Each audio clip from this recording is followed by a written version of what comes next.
বাড়িতেই বানিয়ে আনিছি গোলাপ জামুন আর একদম সহজ। তো চলো ভিডিওটা শুরু করি। তো সহজ প্রসেসে তোমরা আগের ভিডিওতে দেখছো আমি কেক বানাইছিলাম এই সাদা অংশটা দিয়া। তো পুরো অংশটা বাদ দেওয়া মানে ফালাইয়া তো লাভ নাই, তো তার লেগে আমি আজকে এই পুরো অংশগুলি দিয়াই বাড়িতেই গোলাপ জামুন বানিয়ে নিতেছি, ওয়েস্ট করে লাভ নাই। তার লেগে পুরো অংশটি লিয়ে লাইছি একটা বাটির। তো বাটির মধ্যে লিয়ে লাইলাম একটু দুধ। তো ঘরে গরুর দুধ নাই, তার লেগে আমি এখানে আমুল পাউডার দুধটা একটু গরম জলে গুইল্লা লইছি।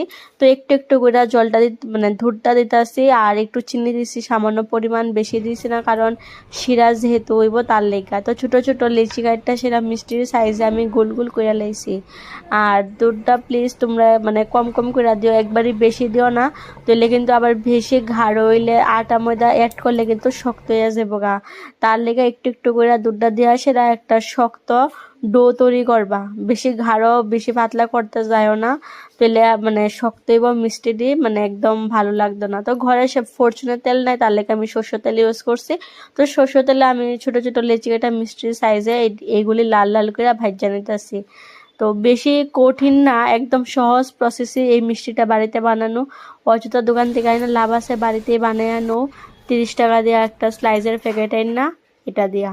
তো আমার এখানে এগুলিও ভাজা হয়ে গেছে, তখন আমি একটা বাটির মধ্যে একটু পরিমাণ জল লিয়ে লাইছি, লিয়ে আসি তার মধ্যে চিনি দিছি। চিনি দিয়া তারপর 3টা এলাচি দিছি, দিয়ে একটু নাইডা তো মিষ্টিটি দিয়া দিছি, দিয়ে একটু ফুটাইয়া নামাইয়া নিছি। ওখানে এটা একটু ঢেকে রাখুন, ঠান্ডা হইলে আধ ঘন্টা 1 ঘন্টা পর আর একটু আরও নরম হয়ে আসে বোকা, তো পরিবেশন করুন। তো দ্যাটস ইট, বাই।